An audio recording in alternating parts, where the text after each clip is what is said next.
Hey, welcome to Guitar Knobs, the guitars, gear, noise, and nonsense podcast, hosted today by these knobs. Aaron Cook. Jeff Fischer. Me, Todd Novak, and this guest knob, Chris Graham. Welcome, Chris. Thank you. Glad you could join us. I'm buddy. glad to be here. So what happened to Jay? Did you fire him? Jay did not get fired. Okay. He got fired. Sorry. Okay. No, he didn't get fired. He's off doing something we don't know what. He couldn't join us today. Maybe he's selling a Rhodes. Oh, yeah. A couple customers. Yeah, we'll have to give you the... So on our last episode, we covered that joke off. That got him. That was pretty good. We got him. Yeah. After we're done taping, we'll fill you in on it. But anyways, more about you real quick. We're going to introduce you. Tell us a brief, under 1,000 character description of what you do, and then we'll get into our stuff. Yeah, so I'm a mastering engineer. Been mastering about a record a day for a few years now at least. So probably getting up there close to 1,000 records. That's or so. crazy. That's awesome. And so what mastering is people who have recorded a record, who've had it mixed. Once it's mixed, in order for it to sound commercial and professional, it needs to be mastered to make it loud, but also to make sure that it sounds good in a variety of speakers outside of the studio. And the big thing that I try to do when I'm mastering is make sure that the emotion of the music translates through whatever it's listened through. Mm-hmm. So there's a technical component to it, obviously, to make music sound good everywhere. But more importantly is the emotional component, because music is, art. It is emotional. There's no reason to make it outside of the emotion. And Girls. Their emotions. A lot of girls. There's so No. I met my wife. To find them. But so I make music sound pretty for a living. Cool. Perfect. Would you say mastering is an art form in itself? I would. It's what I love about it is it's the intersection of art and science. Ooh, you've been working on that one. Yeah. Patent. That's like on your card, your business card, but with a Z, business card. Business. Yeah. Okay, so let's real quick. We'll get back to Chris in just a couple minutes, but we're going to go through new stuff this week, and we're going to start with Aaron. Well, it's quite ironic that we have a mastering professional here. Deja vu. I know, this is weird. So yeah, just kind of ongoing with my quest in the transition from GarageBand to Logic, trying to work on some mastering stuff. So Which Logic is amazing. about Logic, the software is amazing, isn't it? yeah, when it doesn't crash. Oh, okay. Midway through recording a podcast. All right. Anywho, I don't know what you mean. so yeah, I've done a couple mixes on a song that I was alluding to in the last episode.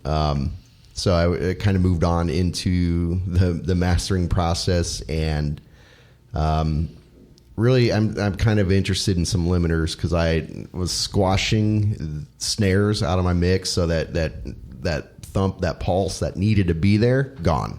So I think it's more that emotional aspect of it. So you lose that sort of drive, and things are all of a sudden mush, and they're nothing. So I was been looking at a couple plugins, T-Rax, Stealth Limiter. How do you feel about that? Poo-pooed. That's what it'll make your music sound like, that noise. That was, Okay. So that's a no. Yeah. So you would... I would not recommend. Would not. Okay. Not okay. T-Rax, of all, I don't endorse any one-size-fits-all mastering solutions, software solutions. T-Rax Like would be shampoo conditioner. Like shampoo conditioner. T-Rax would be at the bottom of the list, I think. They were one of the first to have a popular piece of one-size-fits-all, and just not wonderful. I just think it's always better to be gentle when you're, if you're recording and mixing yourself and mastering yourself, just to be gentle and to use a quality limiter, like the Waves L2 is pretty affordable. Waves L3, Waves L16 is great. Some of the Slate stuff is okay, but Well, that's good to know, because I've been looking at one of the Slate plugins. The big thing is just being gentle. What gets people into trouble and what makes mastering so hard is to make something have a lot of impact and sound fantastic and be very loud all at the same time is very hard. That's sort of what I've run into is, trying to have these loud masters, and, it's like, that's why the limiter just got pushed so hard that the snare all of a sudden is gone. Yeah. So is the limiter the right tool that you should be using, or is it maybe not the limiter but something else that is causing the problem? You're causing the problem. Most of the time. Because I told you to use that limiter. No, you didn't. I know I did. I think when you're doing it yourself, the big thing is you can choose between sounding fantastic or being really, really loud. And usually you can't get both very easily unless you've got a lot of the right tools and a lot of experience. So I generally just recommend when people are mastering their own music is just be gentle and just don't make it super loud. And if you do that, the big thing, digress, the big thing in mastering is the loudness wars. And this idea that a lot of people just want their music as loud as possible. And it's a cheap trick to get people to respond emotionally to your recording. And it's cheap because every listener in the world knows how to turn it up and down. And just if your song is 1,000 times louder than the previous song, it might grab someone's attention, but it will never grab their attention and hold it the way that great art will. You want someone to cry when they hear your music, not cry because it's so loud and kills their ears or something. But anyways. Yeah, so the struggle's real when you're a novice. Aaron has gentle embroidered on the back of his sweatpants. I got a visual of that. That was kind of disturbing. Yeah. I don't think I even own a pair of sweatpants. It was a real swishy font. Yeah. Cursive. Juicy. Yeah, like juicy. Yes. That's exactly what it was. Jeff, what do you have going on? Yes. So continuing from our last session, we were talking about plugins for, of course, amp simulators. Mm-hmm. I was recommending S-Gear, and Cook was all about thinking about the Amplitude tube. Not like tude, what I was saying last week, like a moron. So I was going back to investigate, well, maybe I am full of shit. I think it's better. And I went back to the guitar rig plugins that I was playing with a long time ago just to see if they still held up. So in doing so, I was also experimenting with the idea of playing these simulators through different type of live setups to try to get the amp in the room sound. So I was playing through a cabinet, so running out of my my whatever that thing's called, interface, into a real tube amp. Also running it into a power amp with a full range speaker, as well as a bass guitar amp with a full range speaker, just trying to figure out what are those different tones and how are they created, and what can create that in the room amp sound. So from all that, the idea of a guitar cabinet running a sim, basically a sim is composed of a simulation of a guitar amp and a cabinet, and now you're running it through a real cabinet, so you're getting a squashing of different sounds and frequencies, which in doing so is not the best sound in the world. So if you're going to run a sim with a real guitar amp, it's best to turn off the amp simulator or the cabinet simulator in the software. Get much better sound. But so that kind of goes into what we were doing at one of our practices, where I had the Fender Mustang 3. And it just dawned on me, listening to your story, that an amp simulator, a cab simulator would be great if you're going through headphones. Like if you're just playing at your house and you want to get that feel. So turning on that cab simulator there makes sense. But I unwittingly didn't know that was actually on when we were playing live in the room, and it was making it sound really strange. So once we turned that off, it helped out. So if you are running headphones, that's one way where you can get a convincing sound in your head and be like, okay, yeah, this is what ultimately I want it to sound like. Yeah, and but if you are running direct out through the speaker, then that's probably not wise. And it's not a bad thing. It's just different. So Yeah, what are you looking for? yeah, Something like that. the like a full range cabinet that will handle the full frequency spectrum. Yeah. Will display what the true amp sim and amp cabinet was supposed to sound like. As soon as you put that in another, like a real cabinet, it's going to change that. So Right. sometimes it creates a sound you want, sometimes it doesn't. But I felt like with my experimentation so far that having the cabinet off really made the true amp sim shine more. Yeah. So it is a matter of taste, just like anything. But It's weird though, because I think that actually plays well into pedals, in the same sense. And we'll cover this off on another episode, but where we're sharing gear. But for context, we just shared that JHS pedal. What was that one called? the Andy Timmons. AT. Andy Timmons. Yeah. And spoiler alert, I did not like it because it made my Vox sound like a Marshall. I was like, I don't want it to sound like a Marshall. I just want it to be driven. Overdrive. So, but in a sense, it's emulating Yep. a totally different sound, like a plexi drive or something like that. Yep. Interesting. You? For me, me? You want me to go? Yes, you. So my work area downstairs, in my, it's not, I wouldn't call it a man cave. It's just a downstairs. It's just a cave. Yeah. Anyways. So I've got a work area that I love to do all kinds of tinkering and repairing and modding and blah, blah, blah. And, for the longest time, I've had a pretty expensive yoga mat, that I was using, which meant that I wasn't doing the yoga at the time, which is, whatever. So then I'm like, hey, I got to start that back up, but I don't want to use this thing that I've come to really like as my workbench surface. So I bought a crappy yoga mat, which wasn't the smartest thing because that doesn't work for that either. So took back the good yoga mat, but it's covered in like little metal shavings and soldering bits and wood flex and stuff. And Great for yoga. yeah, Band-Aids required for that. So I had to, that was an absolute mess to clean up, but I got it revived.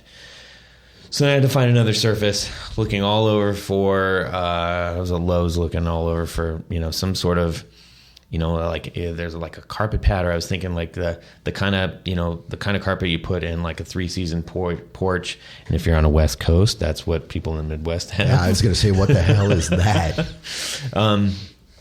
So some sort of like almost like turf kind of thing, but I wasn't really finding anything I liked. And I happened to be walking past the area where they had all the welcome mats, and most welcome mats are awful looking, with cutouts and crazy Flowers. hay and flowers and stuff all over. Did you it. find one that said "Welcome to the Jungle"? That would have been awesome. I would have bought that. Yeah.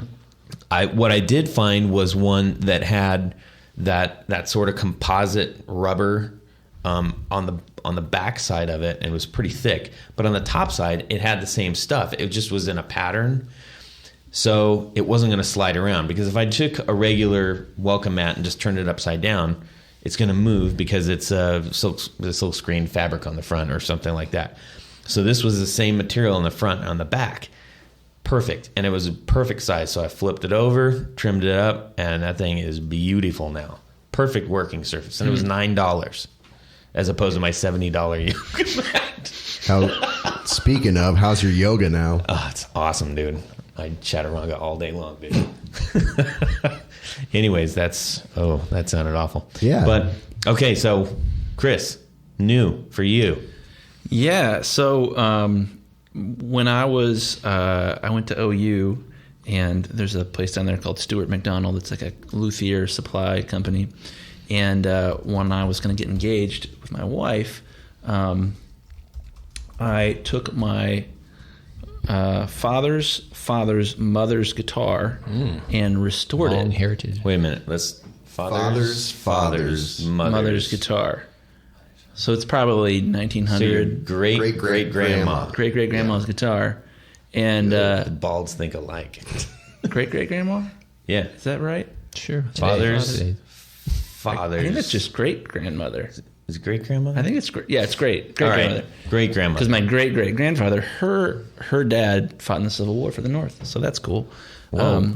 But Dang. we have his discharge papers. Side note, anyways.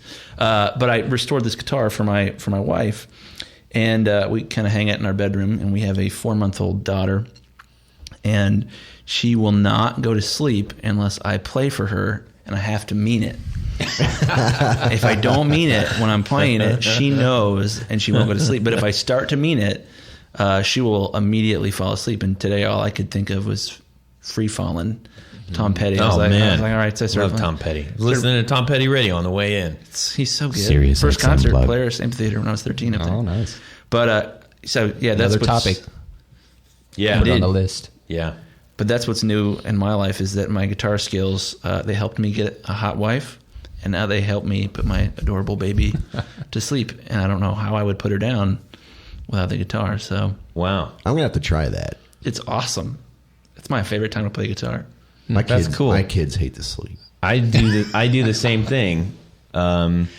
They don't woo as much anymore to sleep, but they calm down, and actually just changed it to all open G. So I'm like, hey, what would Keith do? You know, so There you but I kept the top string on it. So So what kind of guitar was this? I have no idea. It's there a got background? what my 5-year-old calls Chinese dragons on it, and it's like two cherubim, like dragon-y looking cherubim, like kind of face to face. But it's all mahogany. It's a parlor guitar with a slotted headstock, and we put silk wound strings on it, and it's super nice. It's Nice. very warm. I got to. There you go. And but yeah, the guys at wanted something StuMac, softer. it was all like all the supports were out of it, and some tuners were broken off, and the neck was like 5 inches farther forward than it should have been. And the guys at StuMac were like, Wow. "Oh, just drill a hole here and put a wood screw in to hold the neck back." And I was like, "Okay, sorry, great grandma," and it worked great. Wow, to this day. that's Wow. cool. Perfect action. That's a There great. you go. Okay, so yeah, it's functional, but even more so, you have an heirloom that was handed from your great grandma, and now you got a story for your kids. You can give it to them, Yeah. and then they can maybe pass. That's really cool. Yeah. Yeah, I like I love that. that thing. It's a blast. Super fun. Okay, now would be a good time to get Segue. into a little bit more of what our guest is all about. We'd like you to kind of share with us a little bit about where you are as far as your guitar world, and how that plays into your professional world. Yeah, so my story was when I was 13. This is kind of emotional. My dad moved out on my 13th birthday, and I got a guitar for my 13th birthday, my first guitar. And it was intense. And I just kind of locked myself in my room and would play my guitar.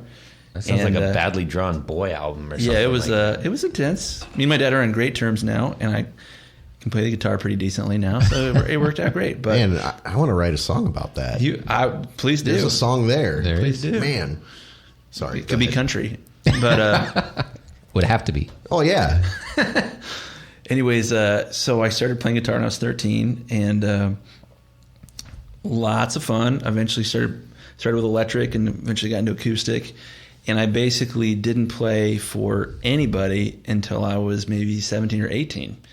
So actually, I played one time for Mark DeCenzo, and he kicked me out of the band. Right there, Alien Nation was the name of our band. Ooh, yeah. And That's hot. anyways, my gold Electra guitar was awesome, but my skills were not sufficient for Alien Nation. But anyway, so yeah, I kept playing guitar, learned how to sing and play at the same time, and that was a big deal for me. And then when I left, I started kind of writing songs a lot. And then when I left for OU, after my senior year of high school, OU down in Athens, Ohio, has this incredible music culture. It's where Stuart McDonald's based, the luthier supply company. Stumac.com. Stumac.com. And anyways, there's just this incredible community down there of musicians and recording engineers and luthiers, and it's unbelievable. We mentioned this is Athens, Ohio, not Georgia. Athens, who also has an excellent music community. But not Georgia. Indeed, not Georgia, Ohio. And they had an open mic night that this guy, Bruce Dalzell, used to host. And there's your yoga mat. And then someone with a yoga mat just walked by. But anyways, this guy, you could sign up and play for 15 minutes. And I decided to do it my freshman year, fall my freshman year, and it was awesome. And all these people stuck around, and I developed a following and recorded a CD and made a bunch of money. And took the money. I started touring a little bit. What's a bunch of money? I mean, I was like a freshman in college, so we're talking like $100 well, I want to say more. I made like $15,000 my freshman year. Whoa! On selling to local? Selling CDs, and You got to cue your. That's a. That's a. But it was weird because I was super poor, and then all of a sudden was selling these CDs, and we'd go like out on the road and would make like $2,000 in a weekend. And I was like, oh my god, this is awesome! I can afford a cell phone and car insurance. And but I took the money and I reinvested import beer. And I took the money and I reinvested it into recording equipment. And I was working at a recording studio, and I wanted to have a mobile studio. So I bought a FireWire interface, Motu 828. Oh yeah, FireWire. This was like 2001, so this was like cutting edge. Yeah. And I bought the first 13-inch MacBook that they made. And I got into producing people and mixing for people, and just because I was a bad producer, so I would use up all my clients' money, and then we couldn't afford mastering, and so I had to master myself. And I went out to a guy's house who masters music on the side, and he had mastered a record or two for me, and he just kind of walked me through. There's some construction going on. It's sucking right now. But he walked me through mastering, and then this really awesome guy walked me through what he was doing, and I just became fascinated with it. And I would just do anything I could to get my hands on an unmixed or an unmastered record, and I'd master it. And I started begging my producer friends, hey, will you give me some of your records that you've released? Let me master them for you. And then they were like, you're better at this than the other guy that we had do this. Here's another record that we'll give you money for. And then that was the end of your solo career. That was the beginning of the end of the solo career. And then in like maybe 2007 or so, this continued to progress. In 2007, we started advertising online a lot and building a lot of traffic to the website. And then strangers started hiring me. And then it's been nothing but mastering since 2007 or so. That's crazy. Yeah, So I love it. Were you a band back when you were? I was a solo band. So it was a solo act. Switching back to guitar stuff here. So I was really into looping, and I used the Boomerang. I've used most of them at the time, but I used the Boomerang pedal, the Boomerang 2 pedal, the Boomerang 3 pedal, the RC20, the RC50, the Boss RC20 and RC50, and would use a bunch of pedals and would run my acoustic rig in stereo and do stereo ping pong delay. That's awesome. To the beat of the music, and would create a band, and that sold a lot of CDs back when people would actually buy your CDs if they liked one of your songs. Yeah, so this was just pre iTunes, so people would be like, I like that one song. Here's $15. And they're like, yes, this is awesome. But yeah, so that funded me getting into recording, and then mastering just kind of was a natural evolution from there. But I don't know how anybody would ever master, let alone mix, without being a musician. Without being able to sit down and say, I know what they're doing, I understand what they're going for, I can relate with them. So how did you make the jump from you're in recording, and I absolutely understand the transition from saying, hey, I'm playing and I need to record now. This recording's going well and I really like it. I'm going to put my full force there. But I don't think that most people truly understand the difference between recording and mastering. You mean mixing and mastering, or just all of it? I mean, yeah. I mean, maybe I would say there's, you could throw mixing in there too. I guess maybe I would lump mixing in with the recording, but that may not be correct. I always think of tracking and mixing as two completely different things. It depends, though. There's some people that it's happening while they're recording. Yeah. And then there's other people I've only that been involved with when we're recording and the mixing is happening there. Obviously, maybe not obviously, but it's obvious to me. Of course, yeah. I think it might be a different story when you're talking about, oh, no, this is coming from a label or something else, where then it does require a mastering because of certain circumstances, whether it's going into different world markets, it's going into different types of media, etc. I think for the general,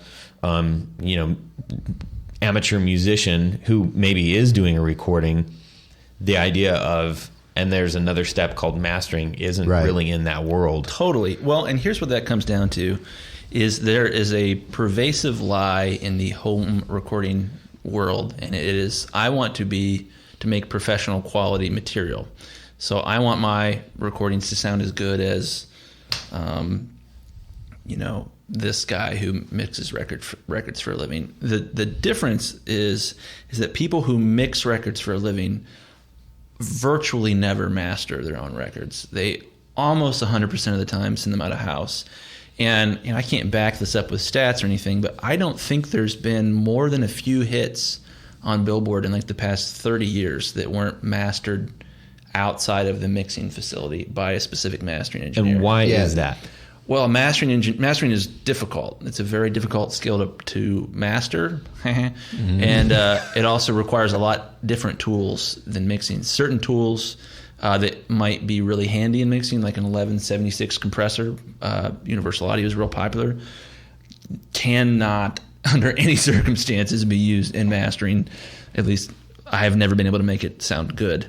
So there's a lot of specific tools and specific types of compressors and a specific environment, but a lot of it too is the biasness of, I've written the song, I've recorded the song, I'm mixing the song, and now I'm going to do the last thing to make it sound good outside of my studio. It's almost impossible to not have an insanely biased ear at that point. And so there's that, but a lot of it too is if somebody does nothing but mastering for a living, they're going to do a better job.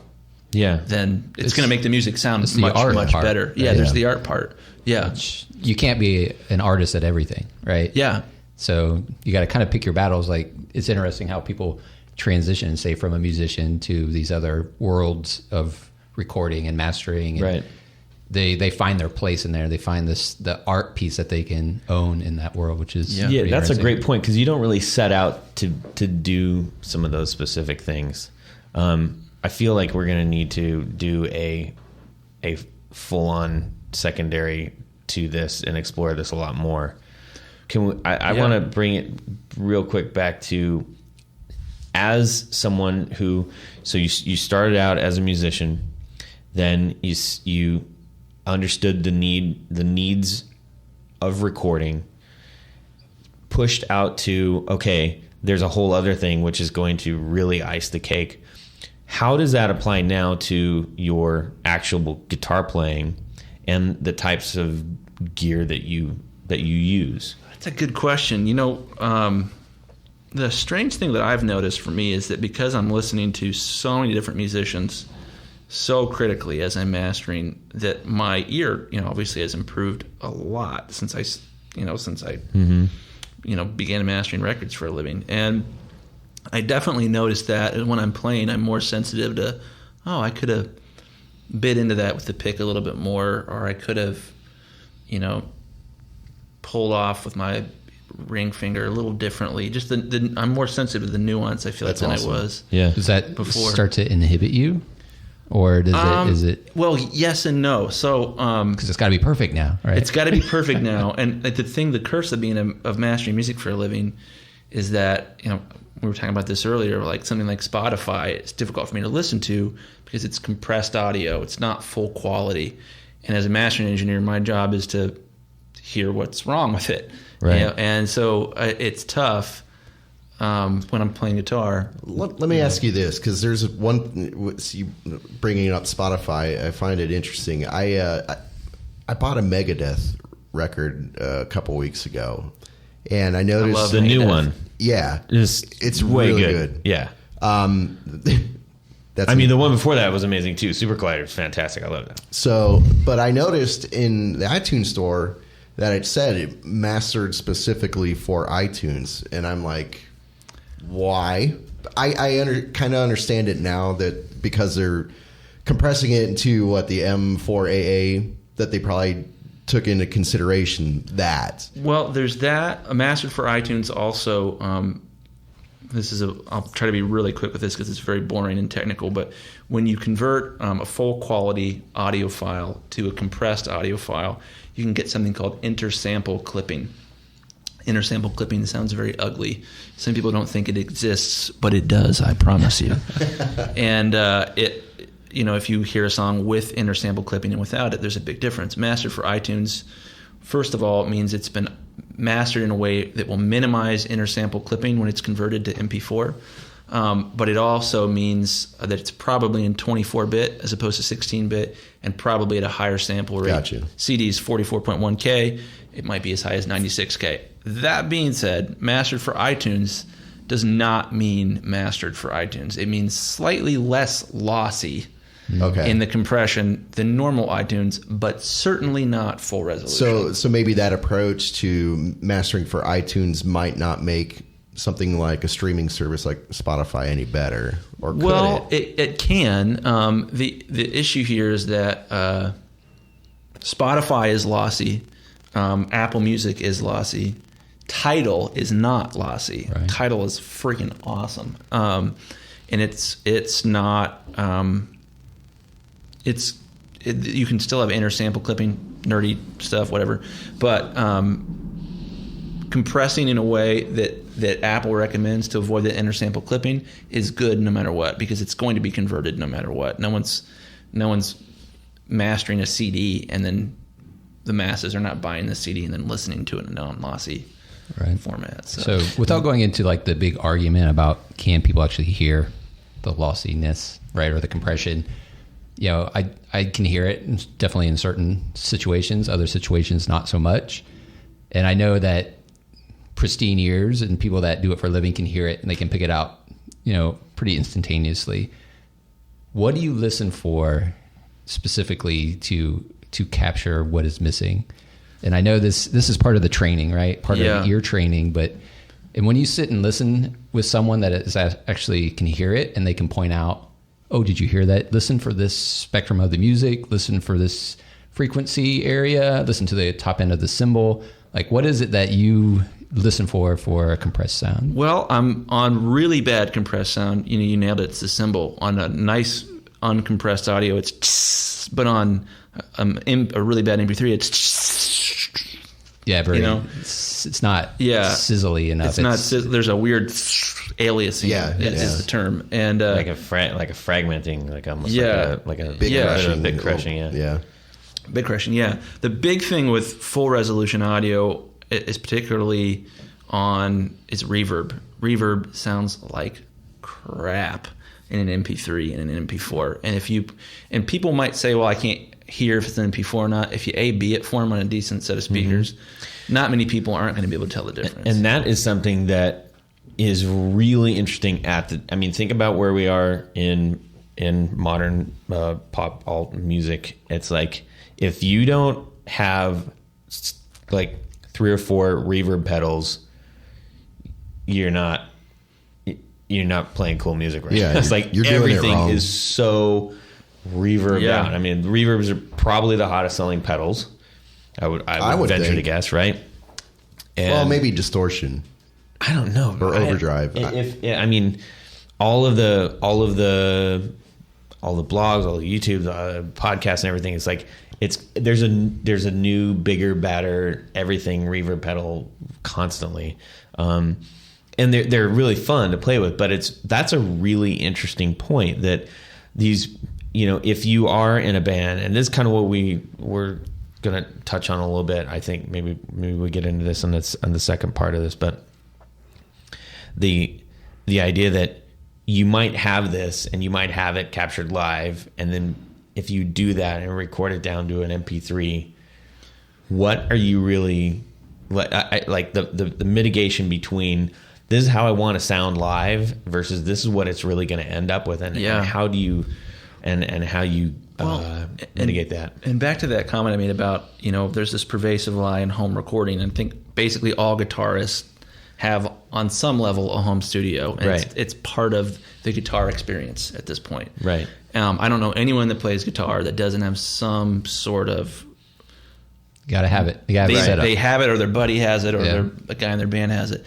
And the tricky thing about that is this pervasive lie is I'm going to play, record, mix, and master all myself, and I want it to sound professional. On a $10 budget, I want it to sound like $100,000. Right. It never does. And the tricky thing with that, particularly with not having it professionally mixed, and especially with having it professionally mastered, is it's kind of like getting dressed in the morning without a mirror. If you don't really know what you look like, especially if you have long hair that needs brushed a lot, especially what does that mean? I don't even know. I don't know why I went there. He doesn't brush it. What are you talking about? But it's like going out without looking in a mirror. You don't really know what you look like to everyone else. Right.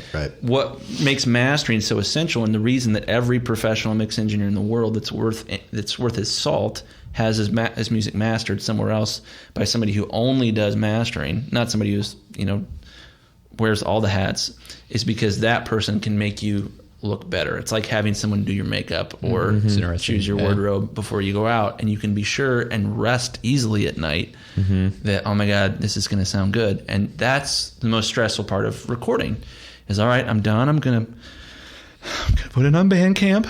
Oh, here we go. Spotify, or I'm going to put it on SoundCloud. I'm going to, wherever you're putting it, that moment of it's out there is terrifying. And even, just in the news today, Kanye West released his latest record on Tidal. He just changed it. He just pulled it off Tidal, made some edits, had it remastered, and then re-released it. Be like, that is the first and last time we will ever utter that fool's name. He's a character. Okay, so we're starting to wind down a little bit as far as time goes. We have so much more to talk to you about mastering and gear and stuff, and I want to parlay that into a part 2 of this. But let's wind it up with our top 4. And today's topic is least favorite guitar to play.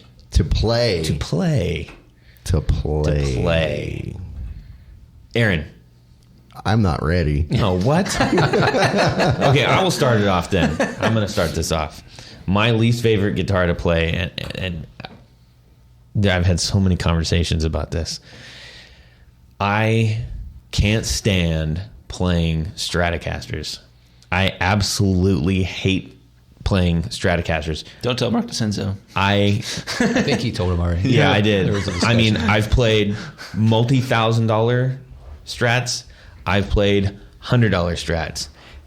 It doesn't matter. I hate the way they feel.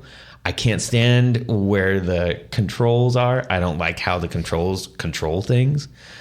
They all sound. It's a singular sound, and which is ironic because it has so many. No, you can always tell a Strat. Well, you always can. It's got a signature sound, but it has a signature sound. I'm telling you, but with the five switches, that's one of my points. Is like I have 5 switches, too many 3 pickups, and all these knobs, and it still sounds like a damn Stratocaster. No, every time. Anyways. I've tried. I equate that to oatmeal. for me. Do you typically feel that way when you're in the out of phase positions, the 2 and 3, or when you're using a single coil? Or on a Strat? This is a good question. It's a feel thing. It's a feel thing. The sound is secondary because to me it's just like it doesn't matter where you put it. It's sounding like a Strat. Now you could push that into like, well, if it's a humbucking Strat, right, something like that, which is where I want to go. You could, but it still feels like I. So I can't when you stand say it. feel, is it Okay, neck? feel. Yeah. It's the tactile thing. the tactile experience, and the freaking knobs right there. Because I'm a bridge player. Like I get right up there against the bridge normally, So and they're getting in your way. And they're told, I just bonk them the whole. I don't understand that. And to be fair, I'm a rhythm player, so I'm not slow handing, working the knobs and all that business. Working It's the knobs, like it'd be cool if Make I love, you're just there pounding it, right? working the knobs, baby. It'd be. I would love to be able to do that. It is not in my DNA to do that well, as poor Jeff has heard me try to do that a few, on occasion. But the funny thing is, it's like it's obviously the most popular instrument on the planet, and for some reason, I'm not really sure because I don't get them. Like I just can't gel with it. I can't deal, man. I don't dig them. I am not a Strat guy. Hand me a Strat, I will drop it, put it down. I don't care. Done. Out. Mic drop. Wow. All right, let's go that way around the table. Okay, Chris. I don't have an answer either. My most hated guitar is a Taylor 314 CE acoustic guitar. Holy specific. Yeah, I was gonna 14 say. CE. There it is. All right. They're not as popular now, but like when I was younger, like everybody had the Taylor 314. So it's a cutaway, just to be specific for those who are driving in a car and can't go to Google. They're like, I don't know, $2,000 or $3,000 or something like that. They're very expensive, but they're a bolt-on neck. They have no low end whatsoever. They play very fast. You can shred on them, but I'm a Martin guy through and through. And it's electronics, right? What? That's got electronics in It it. does have electronics, and the electronics are awful. They're absolutely the most atrocious. That sort of somebody's screaming the name while they're listening right now. I can't remember what they're called. Piezo. Well, Piezo. no, the 314 is this Piezo. weird 3-knob, like, I don't even know what it's called. I don't need to know what it's called because it's terrible. But I just hate the 314 because I'm a Martin guy, and I get an acoustic guitar that's got a growl when you play it, and Taylor doesn't growl. Okay, so Taylor does it. So it's not that it's a cutaway. It's just so thin. For me, it would be a cutaway. The tone is so thin. It's thin tone. Is it a thinner body than normal? Not necessarily. It's just it was so popular in the early 2000s, and everybody was. I worked on one that had I hadn't worked on one of these guitars at all. Never been on a Taylor acoustic, and she wanted me to fix it, and I was like, it just seemed like this. There's so many things that could go wrong especially if you haven't worked on one. Yeah. And they have specific needs. They do. They're kind of. And I pulled it out of the bag. I was like, "It's a bolt-on neck." The hell? That's my big thing. It was really weird. Yeah, It's a that is- $2,000 bolt-on And that's neck. the only way Weird. I know what that is. That when you pulled that Yeah. up, I was like, "Wait, I've actually." There's no reason to spend $2,000 on a guitar unless there's a dovetail joint on the neck. Boom. Boom! All right, we got a boom. Get a from Martin, the get a gallery. Larrivee, get something that's got a bolt-on neck. That's so So important. you're really just paying $2,000 for the Taylor name, Yeah. And it's not really, it's sort of hand and it's assembled, but cutaway, and it's electronic. Yeah, which it's mostly most branding. people that buy these won't ever really need or use. It's just the marketing department that Yeah, jerks. it's all their fault. Do you like any Taylor guitars, or are you just like, I'm not a Taylor guy? Well, here's the thing. In 1996, Bob Taylor moved more towards a factory setup and less towards a smaller deal where he kind of managed a team that made them by hand. The pre-96 ones are awesome. One of the nicest guitars I've ever played in my life was a Taylor, but it's like a 95. And it just, man, it was so silky. I've heard that same thing too around the brand. Yeah. Around anything. Where'd you hear this? The internet told me about it. Well, it seems like every No, it's major not true. brand has had that sort of cliff that they, Gibson had it. You gotta hit the Fenders mass had production. it. It's like, You got to go overseas, or you got to meet demand, or you got to meet pricing, or something like that drives you to a different. it is place. interesting though, because I'm not an greed. acoustic connoisseur. Are you guys acoustic connoisseurs by? Not a connoisseur, but No. played acoustics for a while. Yeah, I mean, we're familiar, but it is. I think it's the same thing as hearing like somebody who's like Gibson. I'm not a Fender, or like I'm a Martin, not a Taylor. Well, but I just feel like in the electric world, there's not a $2,000 electric guitar that's not great. I'm not aware of any. Like some are better than others. Yeah.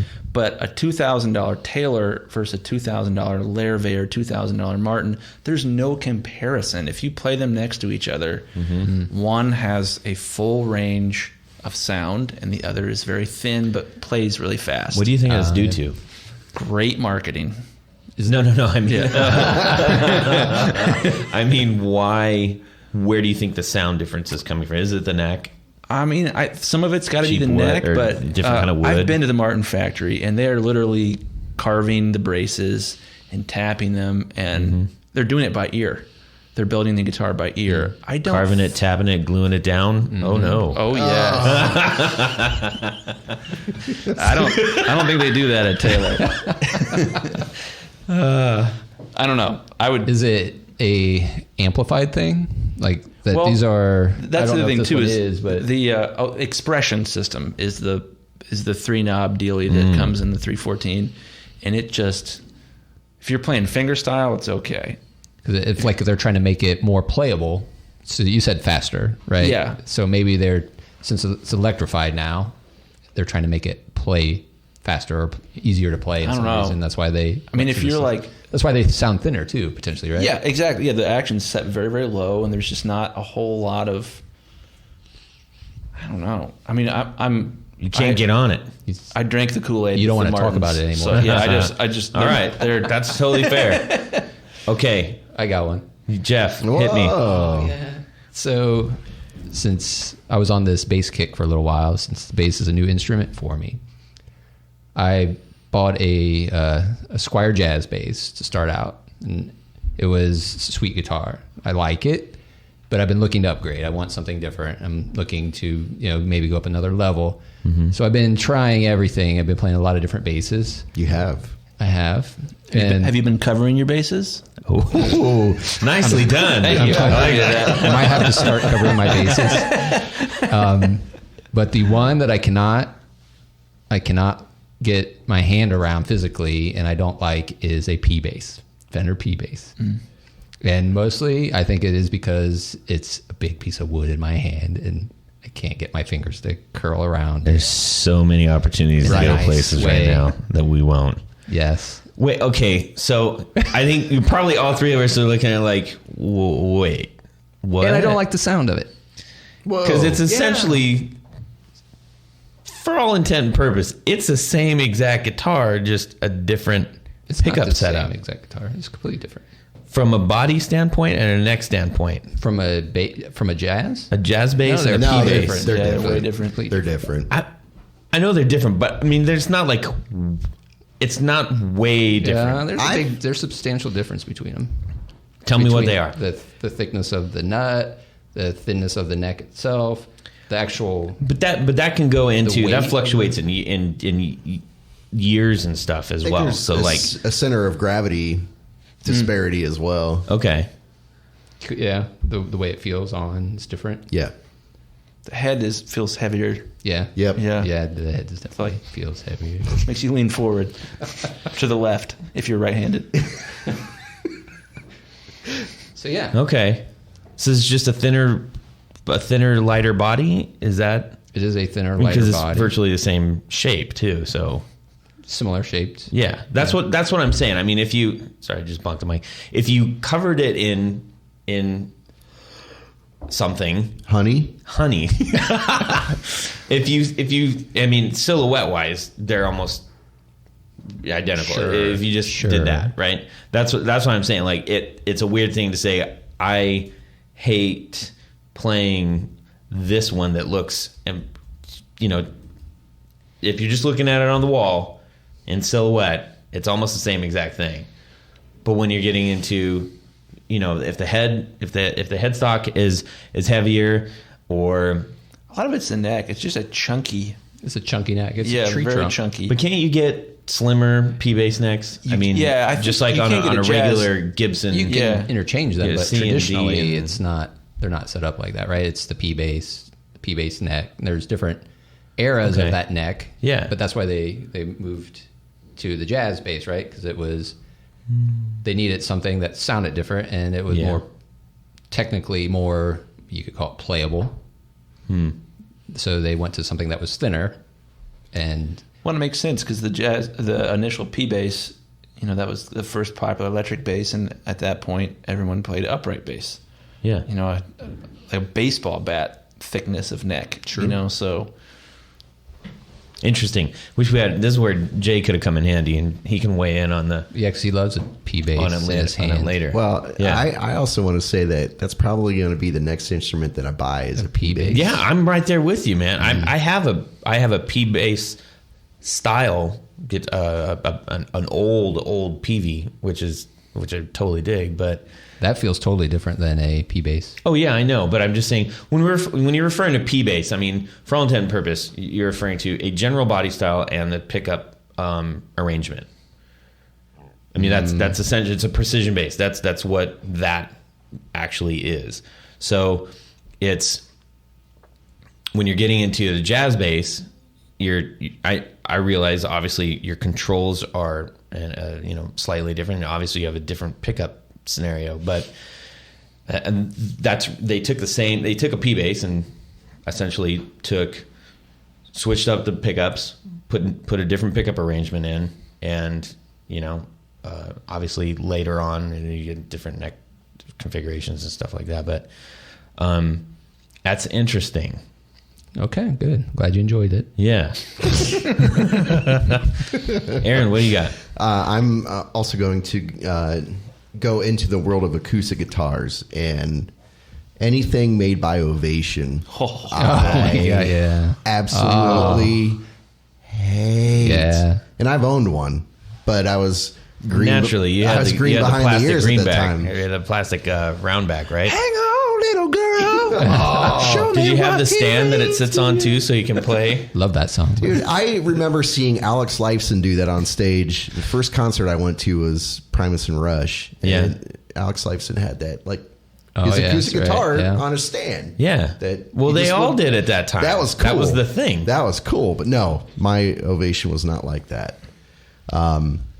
It's a lot of the same reasons. That's like Bon Jovi This- style right there, man. yeah, The sound is just Mr. Another Big. And yeah, I mean, pick any band in that genre. yeah. At that time, who had to do a ballad in order to get a record out.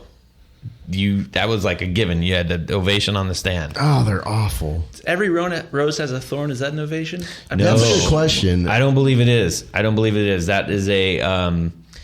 We're gonna have to look it Yeah, up. he's sitting there with. I'm pretty sure. I think that's an Ibanez. Not that he really I played think that. It's an think Ibanez you might Dreadnought. be right about that. So those were also popular in the 80s. Oh, yeah. And underrated. The Ibanez acoustics Ibanez are pretty decent. I like them. Takamine. That was the other. Oh, yeah. They were popular too. Yeah, but they were affordable. You know. You know, I will say this about the Ovation, especially the one that I had. It actually played pretty well, but the sound that came out of it just did not match. It's It's a strange thing. I mean, it's a very tinnier sound. yeah. What you're describing. I used to hate them because I would sit down and like play my buddies and I would well, slide yeah. around. Just slide. Well, that's another issue with it. I mean, it's not a practical body shape. Think about going to Guitar Center at that time. Okay, transport yourself, and walk in and see people trying to play those sitting down or standing up. It's hilarious. It's like they're and even if you have a strap, whoop, Yeah. it just slips down. I don't know how they got so popular. Right. It's the videos. A good It's marketing the videos, department. Marketing. The MTV. There's Yeah. damn marketers. I know. Well, that and Advertising and marketing. They were also. I mean, if you think about popular culture at that time, that was also one of the first guitars you're going to run into as a youth going into a store and saying like, oh, this guitar actually looks different than every other acoustic guitar I've ever seen. So It's unique. You know, the You gotta front, give 'em the acoustic holes with the overlays and the leafs and all that business Right. that was all, on the top towards the neck. Yep. I mean, it was radically different. The headstock was radically different. Everything about that guitar was completely different. And that's not to say that there weren't other, boutique builders that were doing also equally radically different things. You just weren't going to find them at Guitar Center. Right. Or whatever other big box. I think it was Sam Ash back then, right? Yeah. Cool. That's a good one. I think we all ganged up on that. Yeah, I'm very happy with the support that I've received Good. from If you. you I'm have still a an little bit ovation- confused by my friend Jeff You here, still but have that's one? okay. No, I was just going to say to the listeners, if you have an ovation and disagree with us, Yeah. we don't care. Yeah. Take a picture of it and put it on our Facebook group. Okay. They would float better, I would Oh think. yeah, good idea. So, You can make cool like little boats out of that. Yeah. yeah, Set them on fire and send them down there you go. Viking Yeah. ovation. Oh yeah, funeral. there you go. But- If someone could please film that Yeah. would be amazing and put it on our I will send on you our $1 in snail mail Yeah. in an envelope if That would be amazing. you can send me a video of that. Okay, I think we're about at that time. Yeah. We're going to wrap it up. Big thanks to Chris for My joining pleasure. us. And you can find more of this discussion in the next podcast. We're going to elaborate a little bit more on The Guitar Necks podcast. the guitar. Ooh, I'm sorry, I have a problem. back my high five on that one. All right, so that's it. Bye now. Oh, that's it for these knobs. Please join us on Facebook.com/groups/guitar knobs and tell us what you think and share your stories and guitar stuff along with ours. You can also find us at twitter.com/guitar_knobs and also at our website at guitarknobs.podbean.com.